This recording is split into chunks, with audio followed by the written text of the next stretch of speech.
மீது கடுமையான குற்றச்சாட்டை முன்வைத்திருக்கு அமெரிக்கா. ரஷ்யா யுக்ரைன் போர் எனும் தீக்கு கச்சா எண்ணெய் வாங்குறது மூலமா எண்ணெய் ஊற்றுவதே இந்தியாதான்னு பழி சுமத்துறாங்க. எதனால இந்தியா மீது இப்படி ஒரு பழி சுமத்தப்படுகிறது? இப்போ ட்ரம்ப் அடுத்தடுத்து இந்தியாவை டார்கெட் பண்ற மாதிரி பேசுறாரே, எதனால அப்படின்றதையெல்லாம் விரிவா இந்த காணொளியில நாம பார்க்கலாம். முதலாவதா இப்போ 25% வரி விதித்தாங்க இல்லையா? அப்பவே ட்ரம்ப் குறிப்பிட்டது, அமெரிக்க அதிபர் ட்ரம்ப் குறிப்பிட்டது, நீங்க ரஷ்யா கிட்ட இருந்து நிறைய எரிபொருட்கள் கச்சா எண்ணெய் வாங்குறீங்க, இதனால நீங்க பின்னாடி நிறைய பெனால்ட்டியை சந்திக்க வேண்டி இருக்கும் அப்படின்னு குறிப்பிட்டாரு. அது மட்டும் கிடையாது, பாகிஸ்தானோட அவங்க போட்டிருக்கிற ஒப்பந்தத்தை குறிப்பிட்டு நீங்க நாளை பின்ன பாகிஸ்தான் கிட்ட இருந்து கூட கச்சா எண்ணெய் வாங்குற நிலைமை வரலாம் அப்படின்ற ரீதியில அவர் பேசினாரு. இப்படி இருக்கிற சூழல்ல இப்போ ரஷ்யா கிட்ட இருந்து வாங்கும் அளவை இந்தியா குறைச்சிருக்கா அப்படின்னு கேட்டா அது தொடர்பா இன்னும் தெளிவான பதில் என்பது கிடையாது. சரி, இந்தியா இதுக்கு எப்படி ரெஸ்பாண்ட் பண்ணுது? இது எல்லாமே நம்ம பார்க்கலாம். முதலாவதா, இந்தியா மீது இப்படி பழி சுமத்தி இருக்கிறது அமெரிக்காவுடைய வெள்ளை மாளிகையின் உயர் அதிகாரி ஸ்டீஃபன் மில்லர். இவர் இப்போ இந்தியா கிட்ட வர்த்தக ஒப்பந்தம் பேசும் சமயத்துல தான் அதிபர் இதுதான் உங்களை பத்தி நினைக்கிறாரு, நீங்க இந்த எண்ணெய் வாங்குறது மூலமா ரஷ்யா உக்ரைன் போருக்கு இன்னும் தூண்டுகோலா தான் இருக்கீங்க, அமைதியை கொண்டு வரதுல உங்களுக்கு விருப்பம் இல்லைங்கிற ரீதியில தான் இது இருக்கு அப்படின்ற ஒரு குற்றச்சாட்டை முன் வச்சிருக்காரு. சரி, நாம ஏன் ரஷ்யா கிட்ட இருந்து வாங்குறோம் அப்படின்னு பார்த்தோம்னா, ரஷ்யா உக்ரைன் போர் தொடங்கின காலத்திலேயே ரஷ்யா மேல பொருளாதார தடைகளை மேற்கு நாடுகள் எல்லாரும் விதிச்சாங்க. அதனால வேற எந்த நாட்டுக்கும் அவங்களால எண்ணெயை அனுப்ப முடியாத சூழல் இருந்தது. இதனால மிகவும் குறைந்த விலையில அவங்க நமக்கு கொடுக்குறாங்க.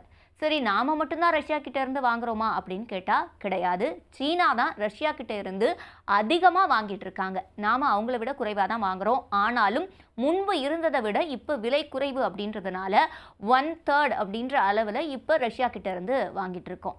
சரி, சீனாவும் இது வாங்குதே, அதை பற்றி எதுவும் அமெரிக்கா கண்டுக்கலையா அப்படின்னு கேட்டால், சீனாவோட இந்தியா கூட்டு சேர்ந்து தான் இப்படி செய்கிறாங்க அப்படின்ற ஒரு பழியை சுமத்துறாங்க. அது மட்டும் கிடையாது, சீனா எந்த அளவுக்கு ரஷ்யா கிட்ட இருந்து வாங்குதோ அதே அளவுக்கு தான் நாமளும் வாங்குறோம் அப்படின்ற குற்றச்சாட்டு தான் இப்போ அமெரிக்கா கிட்ட இருந்து வைக்கப்படுது. இது மட்டும் கிடையாது, கடந்த சில நாட்களாகவே, இன்னும் சொல்லப்போனால் சில மாதங்களாகவே இந்தியா அமெரிக்காவோட டார்கெட் லிஸ்ட்டில் முக்கிய இடத்துல இருக்குது. உதாரணத்துக்கு பார்த்தோன்னா, பிரிக்ஸ் கூட்டமைப்பில் நாம் இருக்கிறது தொடர்பாக ஏற்கனவே பல்வேறு விமர்சனங்களை அதிபர் ட்ரம்ப் வச்சுருந்தார். குறிப்பாக சொன்னது, நீங்கள் எல்லாரும் டாலரை டீவேல்யூ பண்ணுற நடவடிக்கையில் தான் ஈடுபடுறீங்க, மாற்றா வேற ஒரு நாணயத்தை கொண்டு வர நீங்களாம் முயற்சி பண்ணுறீங்க வர்த்தகத்துக்காக அப்படின்ற குற்றச்சாட்டை முன்வைத்தார். அதுக்கும் நம்ம சைடில் இருந்து ரெஸ்பாண்ட் பண்ணோம், இல்லை நாங்கள் தீவிரமாக அந்த மாதிரி எந்த நடவடிக்கையிலையும் ஈடுபடலைன்னு. மற்ற எந்த பிரிக்ஸ் நாடுகளும் அப்படி சொல்லலை. இந்தியா மட்டும்தான் பிரிக்ஸில் இருந்துட்டே இப்படி ஒரு பதிலை அமெரிக்காவுக்கு கொடுத்தாங்க.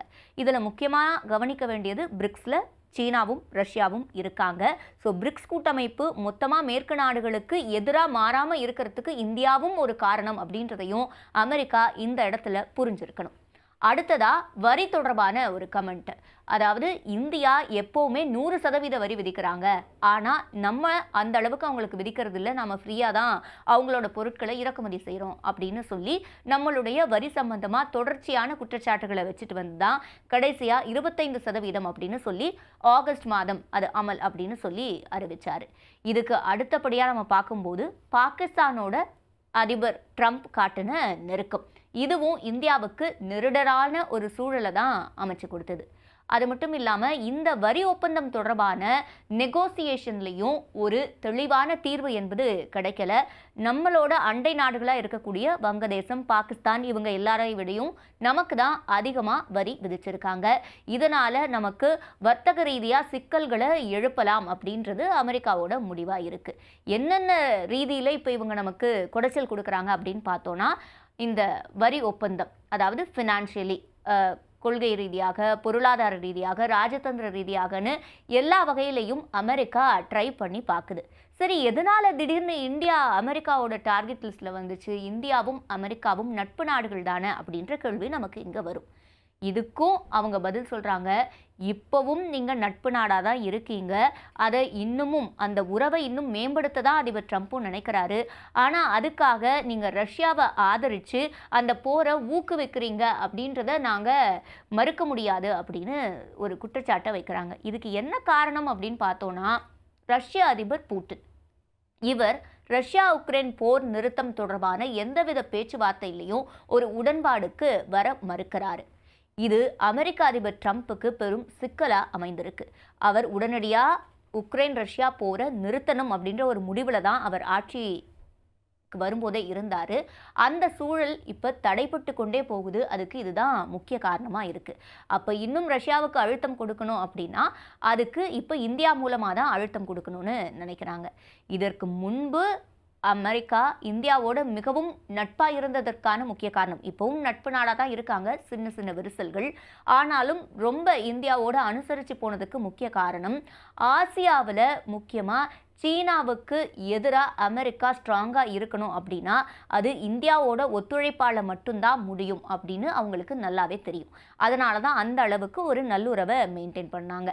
இப்போ ஆனால் அதுவே அவங்களுக்கு சிக்கலாகவும் இருக்குது. இப்போ ரஷ்யா, சீனா இவங்க 2 பேரும் செய்து பல விவகாரங்களை முன்னெடுக்கும் நிலையில் அதில் இந்தியாவுடைய பங்கும் இருக்குது அப்படின்றது தான் இவங்களோட குற்றச்சாட்டாக இருக்குது. சரி, இதனால் இப்போ அமெரிக்கா தொடர்ச்சியாக விடுக்கும் மிரட்டல்கள்னால இந்தியா பின்வாங்கிட்டாங்களா அப்படின்னு கேட்டால் இல்லை. இன்னமும் எரிபொருட்கள் இறக்குமதி அப்படின்றது நடந்துட்டு தான் இருக்குன்னு சொல்லப்படுது. இது தொடர்பாக தெளிவாக எந்தவித அதிகாரப்பூர்வ அறிக்கையும் வரல. ஆனாலும் ரஷ்யா கிட்ட இருந்து வாங்குறத நிறுத்திக்கணும்னு சில சினாரியோ எக்ஸ்பிளைன் பண்ணப்பட்டதா சொல்லப்பட்டுச்சு. அதுக்கும் விளக்கம் கொடுக்குறாங்க. எதுக்காக அப்படின்னா, ஒருவேளை அங்கிருந்து வர முடியாத சூழல் வந்தால் மட்டும் அதுக்கு என்ன மாற்றுன்றதை யோசிக்க அப்படின்னு மட்டும்தான் அவங்களுக்கு எல்லாம் இன்ஸ்ட்ரக்ஷன் கொடுக்கப்பட்டது. மற்றபடி அங்கே இருந்து வாங்குறத தடுக்கணும்னு சொல்லப்படலைன்னு.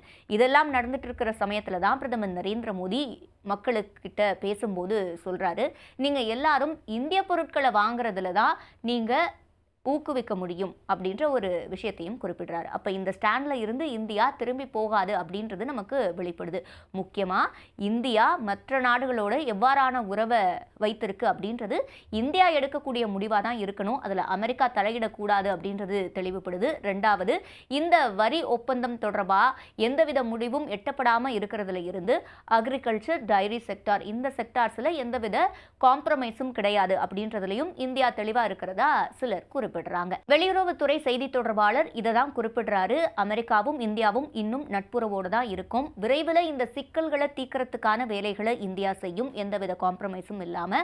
முக்கியமா ஆகஸ்ட் இறுதியில் அமெரிக்க அதிகாரிகளை அழைத்து பேசுவதற்கான நடவடிக்கைகள் எடுக்கப்பட்டு வரதா அவர் குறிப்பிட்டிருக்கார்.